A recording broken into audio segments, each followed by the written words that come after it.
Hello students, today we will discuss one of the important topic of computer system architecture, direct memory access. In short form it is called DMA. यहाँ हम लोग देख रहे हैं कि input output device है, memory है, CPU है. इनपुट आउटपुट डिवाइस अगर मेमोरी को डेटा ट्रांसफ़र करना चाहता है तो उस केस में क्या होता है, इनपुट आउटपुट डिवाइस पहले प्रोसेसर के पास भेजेगा डेटा, देन प्रोसेसर जो है मेमोरी को भेजेगा. तो इस केस में हम लोग देख रहे हैं 2 साइकिल्स आर रिक्वायर्ड. एक साइकिल हो गया इनपुट आउटपुट टू सीपीयू और दूसरा साइकिल हो गया सीपीयू टू मेमोरी. अगर कोई ऐसा फीचर्स इसमें हो सके जिसके थ्रू हम लोग क्या करें कि इनपुट आउटपुट डिवाइस से डायरेक्टली मेमोरी में ट्रांसफर हो जाए डेटा, तो उस केस में क्या होगा, 1 साइकिल इज ओनली रिक्वायर्ड और टाइम भी हमारा कम कंज्यूम होगा. तो ये जो फैसिलिटी है वो किसके थ्रू होता है, डीएमए के थ्रू होता है, डायरेक्ट मेमोरी एक्सेस. तो डीएमए जो है वो डिजाइन किया गया है to transfer data at fastest rate. It also allows the device to transfer data directly to or from memory without CPU involvement. चलिए अब हम लोग डिस्कस करते हैं डीएमए का वर्किंग प्रोसेस.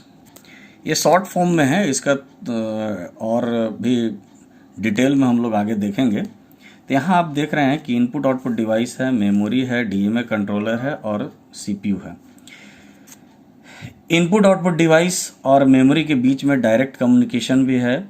डीएमए रिक्वेस्ट जो डीएमए REQ से डिनोट किया गया है, जो इनपुट आउटपुट डिवाइस और डीएमए कंट्रोलर के बीच का है.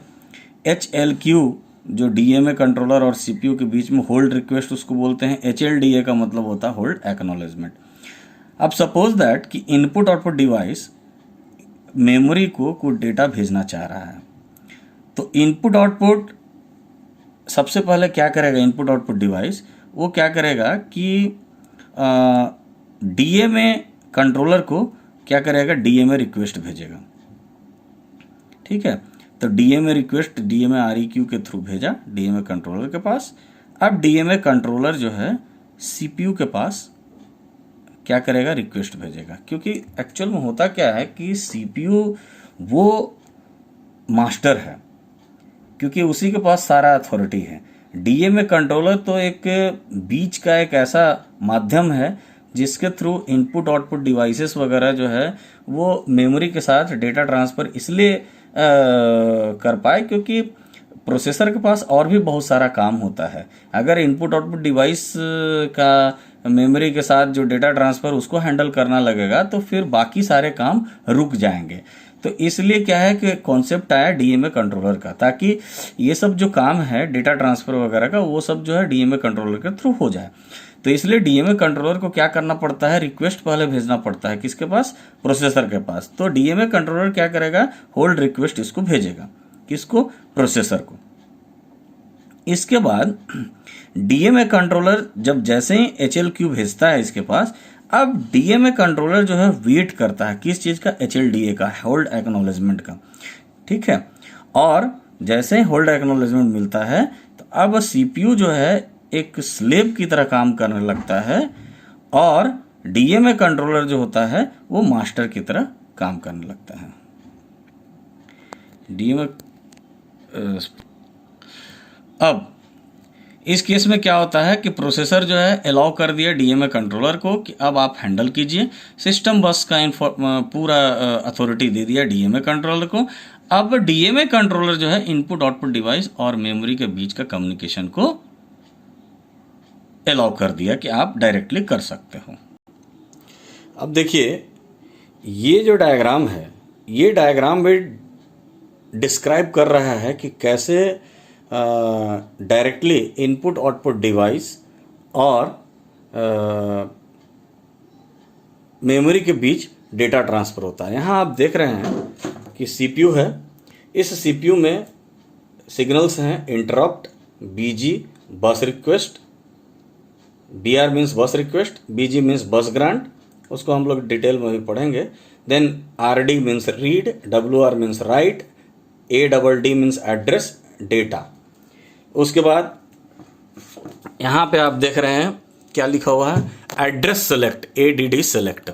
और यहाँ DMA कंट्रोलर में है RD WR एड्रेस डेटा, और DS मीन्स डेटा सेलेक्ट, और सॉरी डेटा सेलेक्ट नहीं, ये है DMA सेलेक्ट है।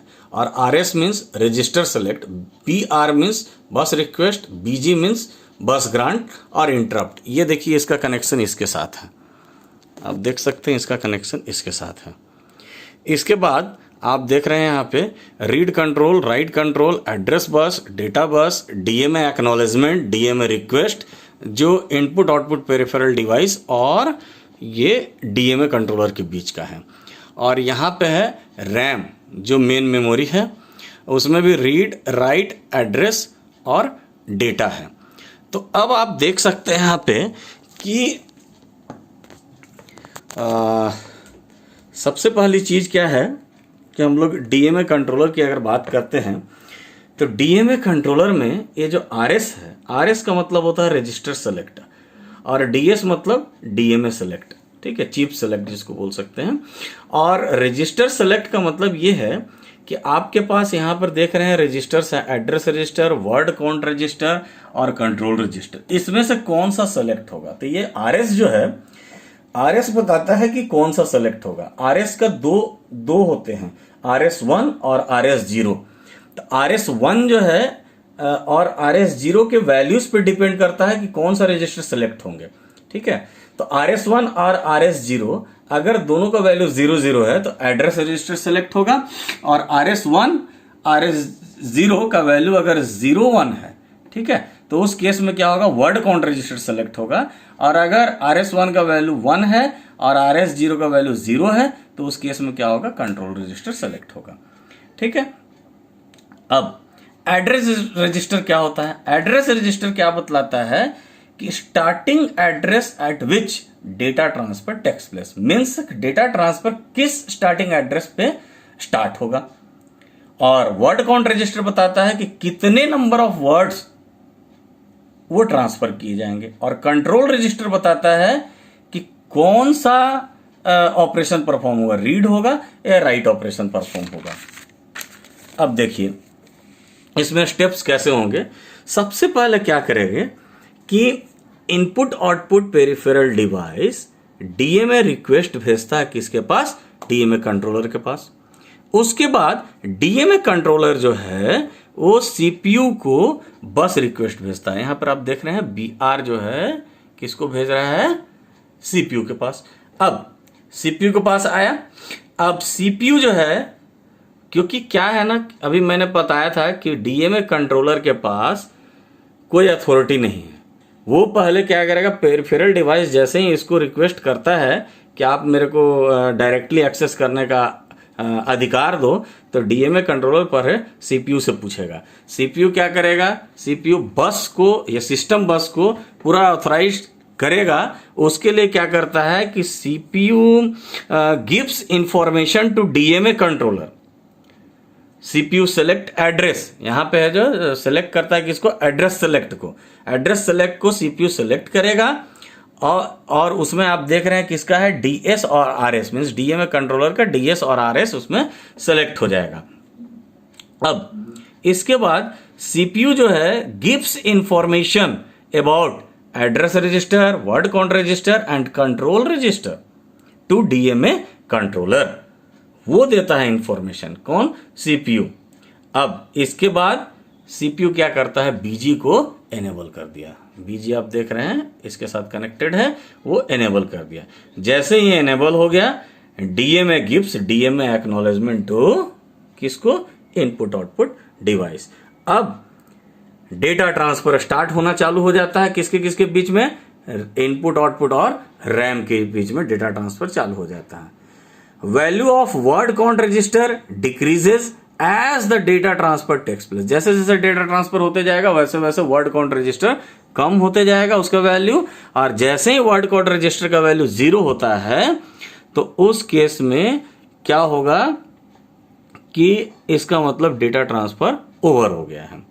अब DMA एक्नॉलेजमेंट उसको क्या कर दिया जाता है, डिसेबल कर दिया जाता है। डीएमए एक्नॉलेजमेंट को डिसेबल कर दिया जाता है।